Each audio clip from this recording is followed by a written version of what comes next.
അതിഗംഭീരനായ സ്ത്രീ ശാക്തീകരണ സംരംഭമാണല്ലോ കുടുംബശ്രീ. കുടുംബശ്രീ വന്നു. ആദ്യം നമ്മൾ പറഞ്ഞ് കേരളത്തിലെ ഏറ്റവും വലിയ സ്ത്രീ കൂട്ടായ്മ എന്ന് പറഞ്ഞു. സത്യമായിരുന്നു. പിന്നെയും വളർന്നു നമ്മൾ പറഞ്ഞു അത് ഇന്ത്യയിലെ ഏറ്റവും വലിയ സ്ത്രീ കൂട്ടായ്മ. വളരെ പെട്ടെന്നാണ്. അത് കഴിഞ്ഞ് നമ്മൾ പറഞ്ഞു അത് ഏഷ്യയിലെ ഏറ്റവും വലിയ സ്ത്രീ കൂട്ടായ്മ. പിന്നെ ലോകത്തിലെന്ന് പറയണ്ട, ഏഷ്യയിലെ ഏറ്റവും വലിയ കൂട്ടായ്മയാണെങ്കിൽ അത് ലോകത്തിലെ ഏറ്റവും വലിയ കൂട്ടായ്മയായിരിക്കും. മനുഷ്യന് മുഴുവൻ ഇവിടെയല്ലേ ഉള്ളത്. ലോകത്തിലെ ഏറ്റവും വലിയ സ്ത്രീ കൂട്ടായ്മയാണ്. അതിഗംഭീരമായി സ്ത്രീകൾ സംഘടിച്ച് പ്രവർത്തിക്കുന്നു. അവരവരുടെ സമ്പാദ്യം ഉണ്ടാക്കുന്നു, സംരംഭങ്ങൾ തുടങ്ങുന്നു. അവർ അവരുടെ തന്നെ കൂട്ടായ്മകളിൽ പ്രവർത്തിച്ച് നേതൃശേഷി ആർജിക്കുന്നു. അങ്ങനെ തിരഞ്ഞെടുക്കപ്പെട്ട പ്രധാനപ്പെട്ട സ്ഥാനങ്ങളിൽ വരുന്നു. പക്ഷെ എന്താണ് സംഭവിക്കുന്നത്? ഈ രീതിയിൽ കഴിവ് തെളിയിക്കുന്ന ആളുകളെ ജനപ്രതിനിധികളാക്കാനോ അവരെ ഉയർത്തിക്കൊണ്ടുവരാനോ അവരുടെ മുന്നിൽ നിർത്താനോ നമ്മുടെ പുരുഷ കേസരികൾ തയ്യാറല്ല എന്ന് പറയുന്നതാണ് വാസ്തവം. ആ കൂട്ടത്തിൽ എനിക്ക് വഴങ്ങുന്ന ഒരാൾ ഒന്നുകിൽ മണ്ഡലം സെക്രട്ടറിയുടെ പെങ്ങളായിരിക്കും, അല്ലെങ്കിൽ ലോക്കൽ സെക്രട്ടറിയുടെ ഭാര്യയായിരിക്കും, അതല്ലെങ്കിൽ ഏതെങ്കിലും രീതിയിൽ നമ്മൾ പറഞ്ഞാൽ വഴങ്ങി നിൽക്കുന്ന ആളുകൾ ഉണ്ടെങ്കിൽ അവരെ പിടിച്ചു നിർത്തുക. അതല്ലെങ്കിൽ ചില സ്ഥലത്ത് സംവരണം വരുമ്പോൾ പെട്ടുപോകും കേട്ടോ.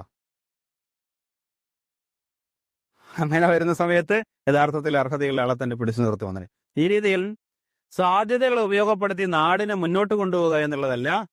എനിക്ക് അല്ലെങ്കിൽ എൻ്റെ സംഘടനയ്ക്ക്, നിങ്ങൾക്ക് അല്ലെങ്കിൽ നിങ്ങളുടെ കൂട്ടായ്മയ്ക്ക് സ്വന്തം താല്പര്യപ്രകാരം ചവിട്ടിത്താഴ്ത്തി നിർത്താൻ പറ്റുന്ന രീതിയിൽ ഉള്ള ആളുകളെ മുന്നോട്ട് കൊണ്ടുവരാൻ നമ്മൾ ശ്രമിക്കുന്നത്. പാഞ്ച് പതി എന്ന് പറയുന്ന ഒരു പ്രയോഗമുണ്ട്.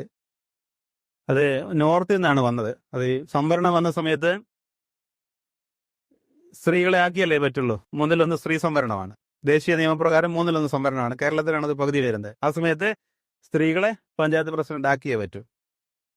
പഞ്ചായത്ത് പ്രസിഡന്റ് ആക്കിയാൽ ആരാണ് ഭരിക്കുക? പഞ്ചായത്ത് പ്രസിഡന്റ് ഭർത്താവ്. ആ ഭർത്താവിനെയാണ് പാഞ്ച് പതി എന്ന് പറയുന്നത്. പാഞ്ച് പതി എന്ന് പറഞ്ഞാൽ പഞ്ചായത്ത് പ്രസിഡന്റ് ഭർത്താവ് എന്നാണ്. അത് ഈ വെറുതെ പറയുന്നതല്ല, ഒരുപാട് പഠനങ്ങളടക്കം ചൂണ്ടിക്കാണിക്കപ്പെട്ട ഒരു കാര്യമാണ്. ഇതുപോലെ സംവരണത്തിന്റെ ആനുകൂല്യം ഉപയോഗിച്ചുകൊണ്ട് സ്ത്രീകൾ പ്രസിഡന്റ് സ്ഥാനങ്ങളിൽ വന്ന സ്ഥലങ്ങളിൽ അവരെ ഭർത്താക്കന്മാർ നിയന്ത്രിക്കുന്നു. അങ്ങനെ പാഞ്ച് പതിയുടെ ഭരണത്തിലാണ്.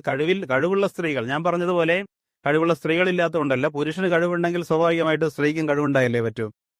പുരുഷന് കഴിവുണ്ടെങ്കിൽ സ്ത്രീക്കും കഴിവുണ്ടാകും. പക്ഷേ കഴിവുള്ള സ്ത്രീകളെ പ്രോത്സാഹിപ്പിക്കാനും അവരുടെ നേതൃത്വം അംഗീകരിക്കാനും കഴിയാത്ത ഒരു മാനസികമായ ബ്ലോക്ക് ഇതിലെല്ലാം ഉണ്ട് എന്നുള്ള, ഇതെല്ലാമാണ് തടസ്സമായി നിൽക്കുന്ന ഒരു